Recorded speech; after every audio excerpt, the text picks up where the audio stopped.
Buenos días, buenas tardes, buenas noches y bienvenidos a un nuevo episodio de La Huella OVNI. Este espacio que creamos entre todos, que pensamos, que trabajamos para reflexionar sobre qué hay sobre nuestras cabezas, qué hay de verdad, qué hay de cierto, qué hay de falso, qué hay detrás de lo que conocemos como el fenómeno OVNI. Todo esta sorpresa, todo este incógnito mundo, toda esta gran pregunta que tiene el mirar a las estrellas, el observar cosas que no entendemos y preguntarnos si estamos solos. Yo soy Jorge Luis Uxdorf, a mí me encuentran en redes, en Instagram soy @JorgeLuisSoficial, en Twitter soy @JorgeLuisS_77. Tengo un mail que es las historias de George, las historias de George, @gmail.com, y en estos lugares trato de tener un ida y vuelta, de responder, a veces tardo más, a veces tardo menos. Intento constantemente poder tener aquí las preguntas que trabajamos y respondemos en este espacio. O sea, sigan enviando preguntas y sigan enviando también experiencias en primera persona que hayan tenido con algún tipo de fenómeno inexplicable. Las vamos a poner y simplemente las vamos a escuchar para ver si alguien más tuvo alguna experiencia similar a la que nos estás contando. Así que envía preguntas, audios y lo que quieras para generar el debate. También creo que es bueno aclarar y reaclarar que mi postura es siempre la misma. O sea, yo te recomiendo hacer lo que yo hago, que es correrme de las verdades absolutas, quedarme con las grandes preguntas, buscar obviamente cada argumento, cada fragmento de conocimiento y escuchar a los que saben para así sacar cada uno su conclusión. Y cuando hablamos de sacar conclusiones, de pensarnos entre todos, me parece que es muy válido también escuchar expertos. La semana pasada tuvimos un programa muy lindo que fue la segunda parte y hoy de alguna manera va a ser una tercera parte, pero poquito porque necesito seguir respondiendo preguntas porque me estoy retrasando muchísimo. Pero tengo una tercera parte breve sobre todo lo que está ocurriendo en este 2023 con el fenómeno OVNI. La semana pasada hablamos con varios expertos como Julio Chamorro, como Rodrigo Bravo, como Fernando Silva, donde ellos nos dieron su postura y su mirada sobre lo que ocurrió el 26 de julio en el Congreso de los Estados Unidos y de todo lo que está ocurriendo. Tenía un par de personas más que me habían quedado guardadas que me parece que es interesante escucharlas. Va a ser breve, va a ser cortito, pero es muy interesante. Primero vamos a escuchar la reflexión de Esteban Cruz Niño, este antropólogo colombiano, autor del podcast Los Audios de Cruz Escribiente, autor de una enorme cantidad de libros, creador y conductor del programa Más Allá, un programa que realmente recomiendo ver. Y bueno, obviamente yo lo considero un amigo, pero quiero decir, más allá de eso, es una de esas personas que siempre vale la pena escuchar y conocer sus opiniones y sus conclusiones. Bueno, esta es la opinión de Esteban sobre lo que está ocurriendo en torno al fenómeno OVNI. Es que lo que está sucediendo en este momento es algo que ha sucedido desde hace mucho tiempo. Desde que el fenómeno OVNI irrumpió en la opinión del pueblo norteamericano, ha habido revelaciones que supuestamente suceden cada tanto. O sea, si nos damos cuenta, Roswell, luego viene el informe Condon, luego viene que desmiente, luego aparece Alan Hynek, luego aparece Bob Lazar, luego aparece Trump, luego aparece... O sea, el fenómeno OVNI es cíclico. Para mí es una cosa, es realmente un fenómeno sociológico cíclico que aparece constantemente en un momento dado de la historia y hace que la opinión mundial se fije en él. Y lo que para mí es lo que va a pasar, esta es una predicción de Esteban Cruz, es que muy probablemente vamos a ver descalificaciones a los testigos, a David Grosh, no tanto a los pilotos, sino a David Grosh, creo que lo van a descalificar bastante por lo que ha dicho, como sucedió, digamos, con Bob Lazar, ¿no? Yo creo que hay algo ahí atrás, yo creo que hay algo de juego en juego que es más que el fenómeno ovni en sí, yo creo que es un juego de poder, yo creo que es algo que utilizan los norteamericanos para mantener de alguna manera a su propio pueblo y al mundo entero en una situación de expectativa, ¿no? Yo por algo llegué a pensar en algún momento que los anuncios que hizo el propio Donald Trump sobre los ovnis en algún momento de la pandemia eran realmente una especie de manipulación. Claro, es que el tema de los ovnis es un tema que para los norteamericanos es muy importante, muy importante. La mayoría de ellos creen que existe. Entonces es un tema político. Es como cuando en Colombia se usaba la paz, ¿no? La paz siempre es un tema político. O cuando se usa, por ejemplo, el patriotismo en los peruanos y los chilenos, ¿no? Remanentes de las guerras del Pacífico, la guerra del Pacífico. O como se utiliza en algún momento en Puerto Rico, y esto no es para meterle política, el independentismo. O cuando se utiliza en Venezuela o en toda América Latina, pues lo que ha pasado en Venezuela. Creo que el fenómeno ovni también se utiliza como herramienta política y eso es lo que hemos visto en los últimos meses. Ahora, los objetos que hemos visto son reales. Y por primera vez en la historia ya no hablamos de supuestos, hablamos de realidades. Y ese sí creo que es el gran cambio de paradigma. Lo que hagan los políticos con ese cambio de paradigma, con esa realidad que ya se nos muestra, es otra cosa, es manipulación. Y eso es muy triste porque pasan cosas como las que sucedieron, digamos, con Chantilly y el supuesto alien de Nuevo México, la supuesta autopsia al extraterrestre, comprada por millones de dólares, fue un impacto mundial, pero realmente al final terminó siendo todo un fraude, ¿no? Esa es mi opinión, Jorge, es mi opinión y lo que yo creo es eso, el fenómeno existe, pero muchas de esas cosas que vemos pienso a veces pueden ser maniobras políticas, ¿no? Como los famosos globos, ¿no? Los ovnis que derribaban los norteamericanos hace apenas unos meses y de los cuales no sabemos ya nada. Muchísimas gracias, Esteban, por tu opinión, por tu aporte, por tu fragmento para seguir debatiendo, por supuesto. Esto es lo que yo siempre digo, no nos casemos con verdades absolutas. Escuchemos, veamos con qué estamos de acuerdo, con qué no, debatemos. Pensemos, tratemos de cada opinión de un experto sacarle un valor agregado. Mi siguiente invitado, que espero tenerlo más largo aquí en este espacio, es un amigo, es comunicólogo, es experto en misterios, es periodista, es una gran figura en México. Él se llama César Buenrostro, suele tener una mirada polémica, discutible y que hace pensar, y me parecía que su mirada sobre lo que está ocurriendo nos va a enriquecer a todos. Prometo pronto tener una entrevista más larga con él, pero esta es una muestra para que lo conozcan y lo vayan escuchando. César Buenrostro con ustedes. Lo ocurrido el pasado día 26 de julio de 2023 es considerado por los entusiastas como un suceso histórico, pero no es la primera vez que esto sucede. Es decir, que un informante da detalles sobre la vida extraterrestre, pero como en esta ocasión hay un juramento y bajo promesa de entregar detalles en privado, la audiencia celebrada tiene más peso legal. Sin embargo, no vimos absolutamente nada nuevo. No se presentó una sola evidencia objetiva, pero ese no es el problema principal. El punto que da miedo es la manipulación de masas detrás de todo esto. Los Estados Unidos de América en ningún momento de esta audiencia, ni antes ni después con esto, confirmaron la existencia de naves y entidades no humanas.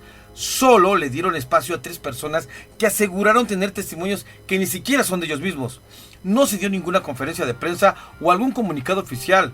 Es importante saber cuando un movimiento está actuando bajo un sistema de manipulación para que muchos se adhieran a él. Mientras unos ven o creen que algo es real oculto bajo una conspiración, Por otro lado, ocurren eventos importantes deslucidos por esta tensión. Considero, por ejemplo, que en el caso de Jorge Luis, con su experiencia podría conseguir mejores y más creíbles testimonios. Respecto a la verdad de este caso, como muchos otros, esta es subjetiva. Cada uno dirá su propia verdad. Lo que buscamos ahora es el hecho, ese evento irrefutable que sería la señal de que estamos siendo visitados por entidades o seres no humanos, o más puntualmente, seres de otras partes del universo. Soy César Buenrostro. Gracias, querido César, la verdad es que me parece que es súper interesante tu mirada y coincido, ¿no? Era un poco lo que yo fui diciendo en mis análisis. Nosotros no escuchamos nada nuevo, quien es oyente de este podcast, venimos hablando de estos fenómenos y de estos eventos desde hace muchísimo tiempo, pero sí, nunca se habían presentado de esta manera. Ahora, a grandes respuestas, grandes evidencias, ¿no? A grandes preguntas, grandes respuestas, a grandes hechos, grandes evidencias. Necesitamos entonces esa evidencia para terminar de validar lo que escuchamos en el Congreso. Pasaron muchas cosas esta semana, hubo mucho debate en torno a casos en Colombia, en Perú, en Argentina, en Estados Unidos, así que nos vamos a ir metiendo en los próximos episodios en un poquito en profundidad en estos casos que están ocurriendo, pero con calma, porque este no es un espacio de primicias, este es un espacio donde hay que analizar la evidencia, y muchas veces analizar esa evidencia requiere tiempo, requiere esperar a que expertos la analicen y opinen, requiere esperar a que los testigos reconfirmen lo que dijeron, requiere esperar a que incluso los ufólogos hablen exactamente de lo que está sucediendo. Entonces prometo hablar de los casos que fueron ocurriendo esta semana, pero vamos a dar un par de semanas, vamos a dejar que el agua corra debajo del puente para ver qué es lo que realmente nos trajo. Estoy súper metafórico hoy, como verán. Bueno, vamos a empezar a trabajar, ¿no? Porque ustedes están acá para que yo responda a sus preguntas. Yo les pido que ustedes me manden preguntas y hace 2 capítulos que no lo hacemos. Creo que tengo buenas excusas en este caso, pero hay que poner manos a la obra y ponerse a trabajar en las preguntas. Así que nuestra primera pregunta del día, estoy tratando de llegar, mi documento ya está en 300 páginas de preguntas y respuestas. De hecho, estoy pensando en convertir estas respuestas en un libro con millones de casos que hemos contestado en estos años. Me gustaría su opinión también, si les parece que puede ser una buena idea hacer un libro con toda esta información que fuimos recopilando y debatiendo entre todos en la Huella OVNI. La verdad que es una idea que me empezó a entusiasmar y estoy trabajando en eso, pero me encantaría conocer la opinión de todos ustedes. Bueno, estoy llegando al lugar del texto donde debería estar la siguiente pregunta, y ya llegué. Y la siguiente pregunta la hizo Daniel Ramón, que ya hace bastante que la debe haber hecho, porque él dice: ya somos 4000 y solo es el principio, sigue así, todo tu trabajo no es en vano. Jorge, ¿has oído hablar de un militar americano llamado Robert Dean? Me tiene flipado el tema, o sea, estamos hablando de un hombre que va por el mundo dando conferencias sobre experiencias militares relacionadas con el tema alienígena. ¿Qué credibilidad le das? ¿Lo has investigado alguna vez? Lo que dice es increíble, ahí te lo dejo. Te he dejado una faena, un abrazo. Bueno, digo que sí, ya debes tener un tiempo porque estamos a punto de llegar a los 10.000 seguidores. Quiero llegar rápido a los 10.000 seguidores, me encantaría que me ayuden, esto es en YouTube. Y obviamente seguir cosechando seguidores. Si me estás escuchando en Spotify o en donde me estés escuchando, pones seguir y también recomendar. Bueno, Robert Orel Dean fue un militar estadounidense, porque murió en el año 2018, que tuvo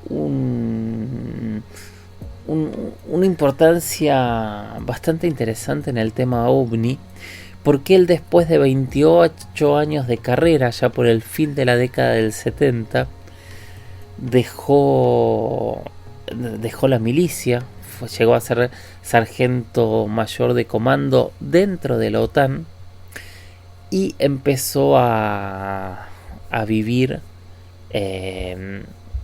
una vida pública bastante distinta a lo que se había pensado.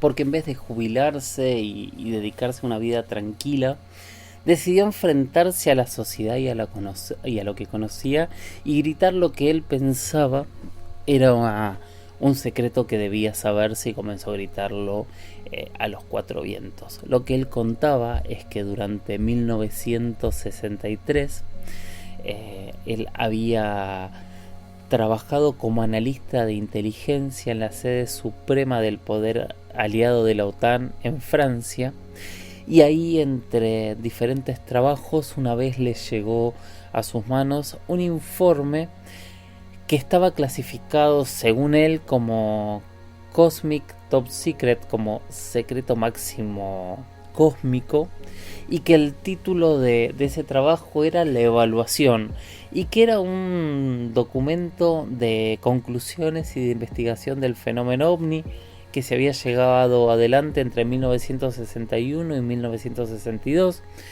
tanto en Europa como en Estados Unidos. Había sido trabajado por universidades, militares, científicos, y tenía que ver con una oleada ovni que se había dado en febrero del 61 en Europa, y que había planteaba si era una amenaza soviética o qué era lo que estaba pasando. Bueno, lo que cuenta Robert Dean, es que de este documento él sacó conclusiones como que había al menos 4 razas extraterrestres que estaban en la Tierra, que vivían entre nosotros mezclados sin representar algún tipo de amenaza, y que estas razas tenían entre 1000 y 2000 años conviviendo con nosotros. Qué difícil, ¿no? Qué difícil, es un poco lo que decía César Buenrostro recién. Qué difícil es tratar de sacar conclusiones sobre estas temáticas teniendo los relatos y no teniendo pruebas. Esto a veces se vuelve muy muy difícil, pero era su relato esto, ¿no? Lo que les estoy contando. Bueno, lo que contaba Dean es que él, a partir de este documento, empezó a seguir investigando. Tuvo acceso a muchos documentos más sobre el fenómeno ovni. De hecho, dice que vio videos y fotografías de autopsias, de seres, de naves estrelladas, de mucho del material del que hoy de nuevo se vuelve a hablar.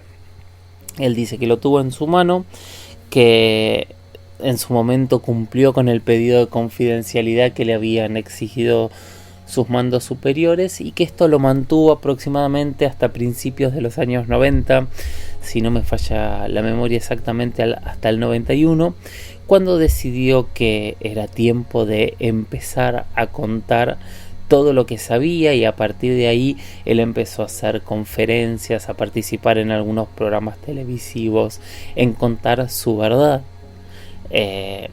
Y mientras contaba su verdad, él mismo contó que recibió muchísimas amenazas intentando que se calle, pero es algo que no lograron hacer. Así que finalmente murió muchísimos años después, contando una verdad que, como les decía recién, no hay pruebas, no hubo pruebas por un lado, pero que por otro lado,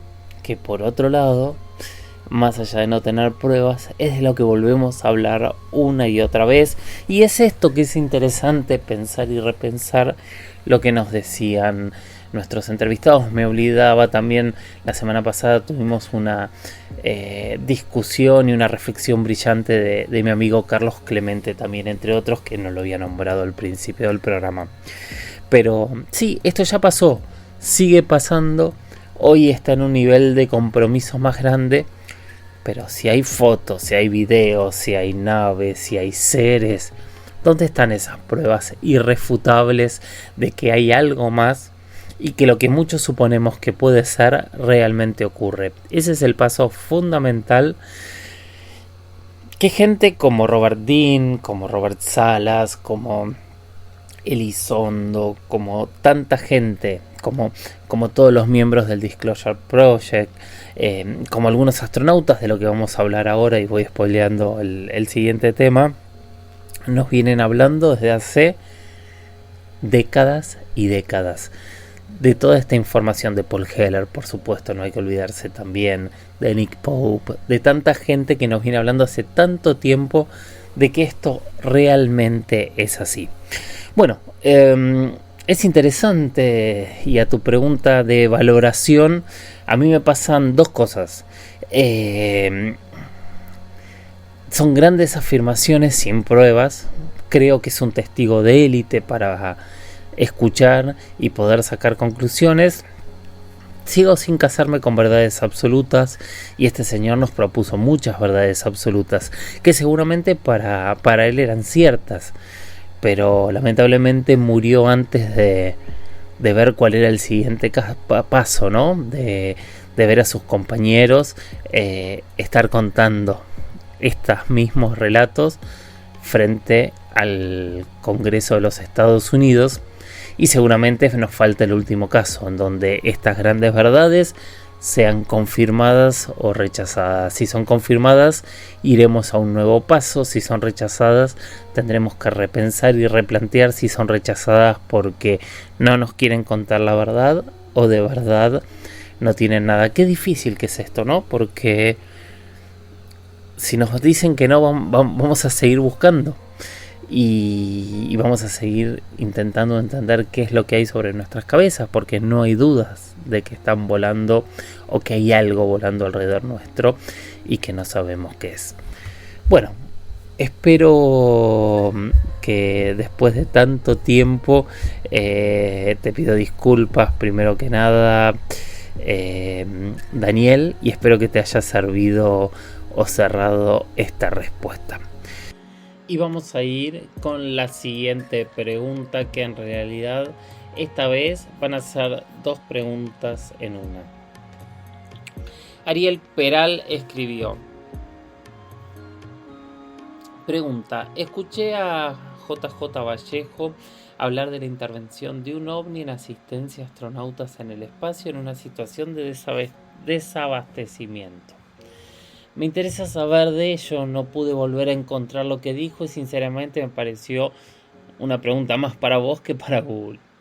Bueno, gracias Ariel. Te cuento que hablé con Juan G y él no estaba ubicando el tema del que estabas hablando. Me pidió más datos. Ojalá, andas a saber hace cuánto hayas escrito esto. Espero que lo escuches a la respuesta y puedas darme más datos. Pero me pareció interesante hablar de astronautas y extraterrestres, y a eso sumo una pregunta que me hizo Mariano Figueroa, que básicamente me decía que no había respondido ninguna de las preguntas anteriores. Creo que ya hemos respondido varias, pero pregunta: cuando el hombre pisó por primera vez la luna, Armstrong y Aldrin estaban transmitiendo teóricamente en vivo, pero la NASA había generado un retraso en la transmisión en anticipación a lo que se iban a encontrar. Dicen que se perdieron 2 minutos de transmisión original en las cuales ambos describían naves en la luna que no eran humanas.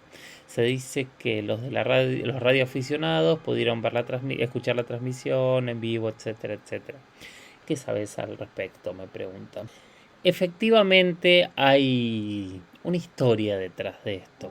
Por supuesto que cuando ocurrió ese 20 de julio de 1969, todo fue muy lento. Se supone que los astronautas alunizaron y tardaron 6 horas en salir adelante, y a partir de ahí empezó una transmisión para, además de tener las imágenes, poder contar lo que iba sucediendo mientras hacían esta primera experiencia del ser humano en la luna, este pequeño paso para un hombre, un gran salto para la humanidad o algo así. Hoy no estoy para las frases hechas, parece. Bueno, hay un fragmento de audio de 2 minutos que realmente se perdió. Y en este fragmento, para mucha gente que otra vez nadie ha podido dar pruebas, lo que cuentan es que ellos habrían cambiado a un canal privado que tenían, que era el canal médico, donde tenían que transmitir si se sentían mal, si había físicamente algún problema, si había algo que pudiesen hacer los médicos de la Tierra sin preocupar a los millones de personas que estaban escuchando esa transmisión en ese momento. Para otros simplemente fue una interferencia y se perdieron esos 2 minutos de charla. Pero lo que dicen es, lo que cuenta esta historia, es que en esos 2 minutos lo que cuentan es que desde diferentes lugares de la luna los estaban observando. Había naves enormes observando toda la actividad que había alrededor de esta primera caminata. También surgieron historias anteriores en donde uno o más objetos, según los relatos, habrían acompañado al Apolo 11 en su trayectoria desde la Tierra a la Luna. Y no es la única vez que hay historias de ovnis relacionados con la NASA. Me gustaría preparar un podcast especial para hablar de esto. Nosotros hicimos en Los Expedientes Secretos con Jaime Maussan todo un capítulo hablando de muchos de estos casos, y que de verdad son todos muy muy fascinantes, porque hay muchísimos eventos, tanto de astronautas como de cosmonautas, como de diferentes viajeros espaciales que se han encontrado con objetos que en un primer momento no sabían qué era, y que en un segundo y tercer momento tampoco las explicaciones quedaron demasiado claras. Como muestra basta un botón. Hoy estoy raro, ¿no? Porque hay frases que no me salen y otras me salen perfectas. Quiero hablarles de un solo caso que para mí es muy interesante, que ocurrió en 2005, no hace tanto tiempo, y fue con quien en ese momento era el jefe o el comandante de la Estación Espacial Internacional, un astronauta norteamericano de origen chino que se llama Leroy Chiao. Leroy Chiao estaba haciendo una caminata por el espacio cuando de golpe vio una serie de luces en forma de W o de B chica. No termino de entender, porque para nosotros la B y W no es lo mismo que para la gran mayoría de los países de América Latina, entonces a veces cuesta la traducción desde ahí. Pero la cuestión es que vio unas luces en el horizonte. Él dice que las ve en el espacio y que nunca las había visto, y que no tienen nada que ver con nada de lo que había observado nunca antes. ¿Por qué? Porque era una formación de alguna manera similar. ¿Se acuerdan cuando hablamos, por ejemplo, de las luces de Lubbock hace un par de semanas atrás? Una especie de formación de luces similares a esto, y que estaba a unos sobre el espacio. La explicación que dieron diferentes escépticos, que en realidad lo que había visto era una formación de barcos sobre Sudamérica. Pero él insistió que eso no lo había visto sobre el océano, sino que lo había visto a más de 370 kilómetros en una línea recta sobre el espacio estelar y volando. Después de eso, Chiao dijo que en varias entrevistas que él no creía que estuviésemos solos, que cree que hay otras formas de vida en el universo, pero también que él era bastante escéptico a que estas formas de vida, estos extraterrestres, estuviesen en la Tierra, porque no entendía por qué. Hay varias entrevistas que son muy interesantes hablando de de todos estos temas, pero la cuestión es que él vio algo volando con una formación inteligente en el espacio, muy cerca de la Estación Espacial Internacional, y que por su propio relato no estaba en la Tierra.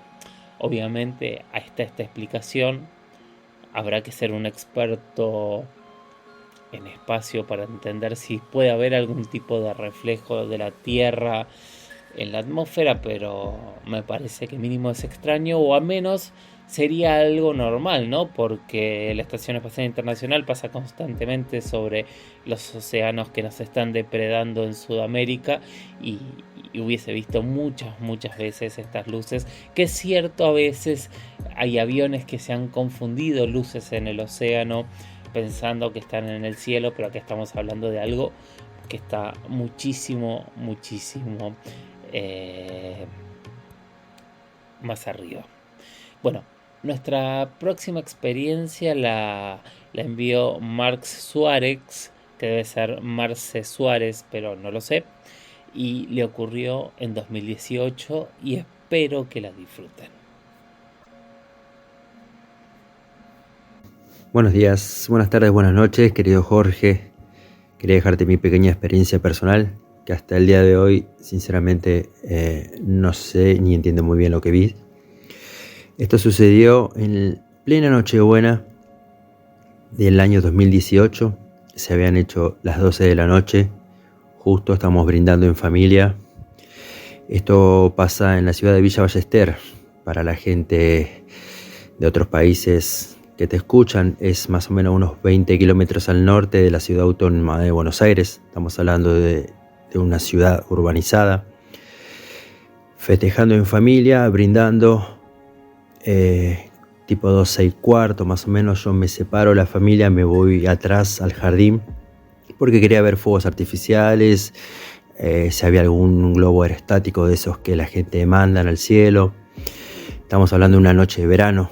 Acá verano en esa época, una noche muy despejada, muy linda. Y cuando alzo la vista, ahí es cuando los veo. Al día de hoy no sé bien qué fue lo que vi. Estamos hablando, si buscamos en internet, es algo así como una flotilla de ovnis, digamos. Eran un montón, eran alrededor de entre 20 o 30 círculos que iban navegando en el cielo. Iban en forma despareja, iban a una velocidad muy lenta. Creo que estuve como 5 o 10 minutos mirándolo, más que nada porque los observaba y quería ver si mi intención era buscar una forma de aves, porque no podía creer lo que estaba viendo. Al principio quise creer que era una bandada de aves, pero no, por más que agudizaba la vista, no dejaba de ver otra cosa. Eran, sin caer en la redundancia de siempre, eran platos como forma de platos, eran blancos, digamos blanco quizás por el color que le daba la luna a esa altura. Estamos hablando de una altura más o menos como viajarían unas aves, porque es lo primero que yo pensé, que eran aves, pero no, eran platos redondos que iban a una velocidad lenta, que surcaron el cielo. No brillaban, no estamos hablando de luces, no tenían luces, no brillaban, eran platos de color blanco que surcaron el cielo de una forma lenta. Cabe destacar también que yo en 2 oportunidades tuve la suerte de ver los satélites de Starlink, quizás porque si alguien cree que fue eso lo que vi, y no, esto no se compara, porque los satélites van a una velocidad muy rápido a comparación de lo que yo vi. Escuchando tu programa, he escuchado historias similares y buscando en internet, repito, creo que si buscamos flotilla de ovnis se ve más o menos lo que yo creo que vi en esa noche. Nada, quería contarte esta experiencia, espero que les sirva. Si hay algún testigo que en la Nochebuena del año 2018 por esta ciudad vio lo mismo, sería bueno compartir experiencia. Muchísimas gracias. Bueno, Muchísimas gracias, Marce, por tu relato. Gracias a todos ustedes por haber llegado hasta aquí, estar cerrando un nuevo episodio de La Huella OVNI y por estar acompañando, por los mensajes que envían, por las preguntas, por las experiencias. Pero yo les pido más, les pido por favor que sigan enviando experiencias, que sigan enviando preguntas para que este espacio siga creciendo, que sigan recomendando La Huella OVNI, que se suscriban, que le recomienden a otra gente que se suscriba, que entre todos hagamos que este espacio crezca, porque cuantas más voces tengamos, más nos enriquecemos todos. Así que ese es mi pedido especial de hoy. Y como siempre les digo, sigan mirando al cielo, sigan capacitándose, sigan haciéndose esa pregunta ancestral que seguramente se le hicieron los primeros hombres y hoy, miles de años después, nosotros nos la seguimos haciendo. Miren las estrellas y háganse ustedes esa pregunta. ¿Qué hay ahí arriba? ¿Estamos solos en este universo? ¿Nos están observando? ¿Tienen que ver con nosotros? ¿Nos conocen? Tal vez algún día juntos podamos tener esa respuesta. Y mientras tanto, sigamos haciéndonos estas preguntas. Gracias por estar ahí y nos escuchamos en el próximo episodio de La Huella OVNI. Chau, chau.